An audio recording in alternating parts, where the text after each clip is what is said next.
बाबा यहाँ आते थे, हमसे मिलते थे, अभी हमको बाबा के पास जाना है, मिलना है और फरिश्ता स्वरूप के द्वारा संबंधों की अनुभूति करना है। बाबा को रक्षक के रूप में अनुभव करना है, प्रोटेक्टर।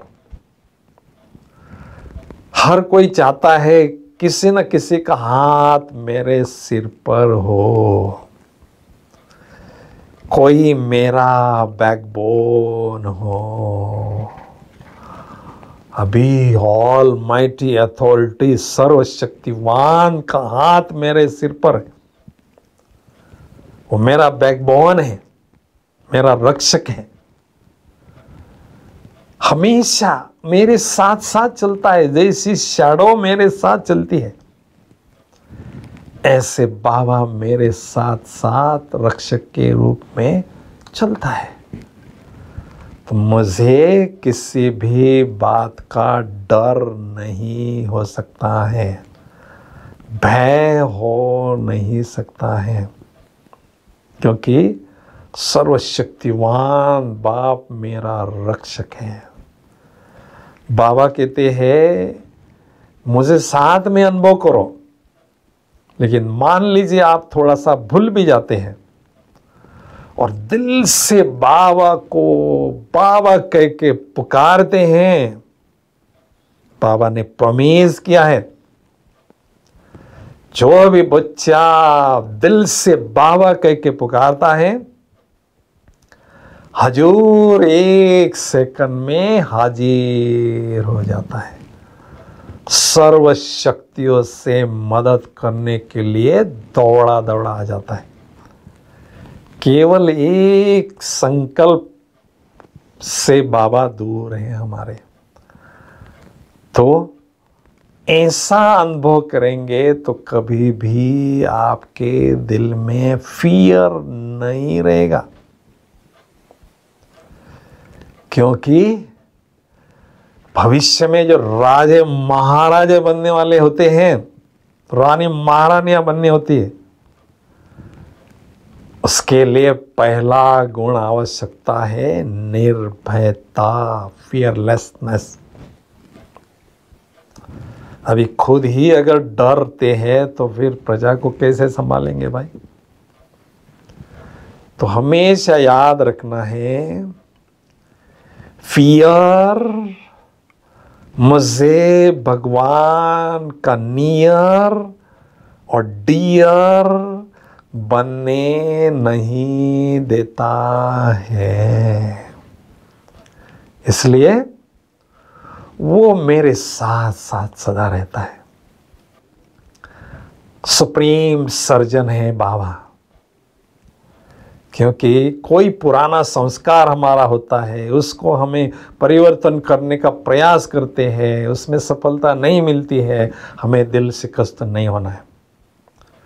आह्वान करो, बाबा आओ सुप्रीम सर्जन बनकर ये जो मेरी पुरानी बीमारी है, पुराना जो संस्कार है, उसकी सर्जरी कर दो।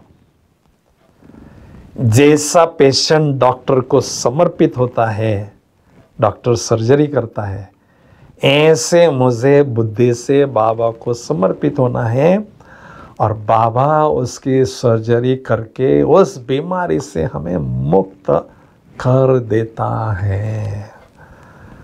तो इस रूप में भी हम बाबा को यूज कर सकते हैं, बाबा का साथ अनुभव कर सकते हैं।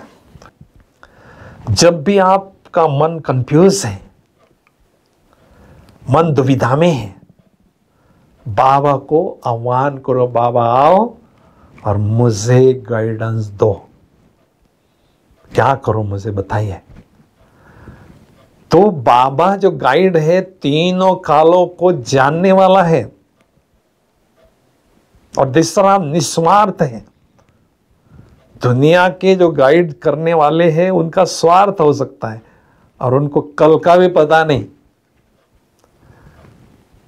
आगे चलकर बाबा हमें ऐसा गाइड करेंगे, टचिंग पावर और कैचिंग पावर के द्वारा, ये करो ये नहीं करो, इधर जाओ इधर नहीं जाओ, ऐसा प्रैक्टिकल हमें गाइडेंस करेंगे। लेकिन अभी से हमें उस अनुभव को बढ़ाना है, अव्यक्त पालना के अनुभव को बढ़ाते जाना है, वंडरफुल स्थिति बनाना है। तो वन डर फूल, एक का डर फुल होगा तो स्थिति हमारी वंडरफुल होगी। बाबा मुझे देख रहा है, मैं मनसा से भी, वाचा से भी, कर्मणा से भी छोटी मोटी गलती नहीं कर सकता हूं, नहीं कर सकती। नहीं तो बाबा धर्मराज के रूप में मुझे सजा भी देंगे। तो ये डर अच्छा है, इसमें कल्याण है, क्योंकि बाप है ना, वो बाप को डर के रूप में, धर्मराज के रूप में अनुभव करते हैं तो उसमें कल्याण है। तो कहने का मतलब है सारे दिन भर में हमें अव्यक्त पालना का अनुभव बढ़ाते जाना है।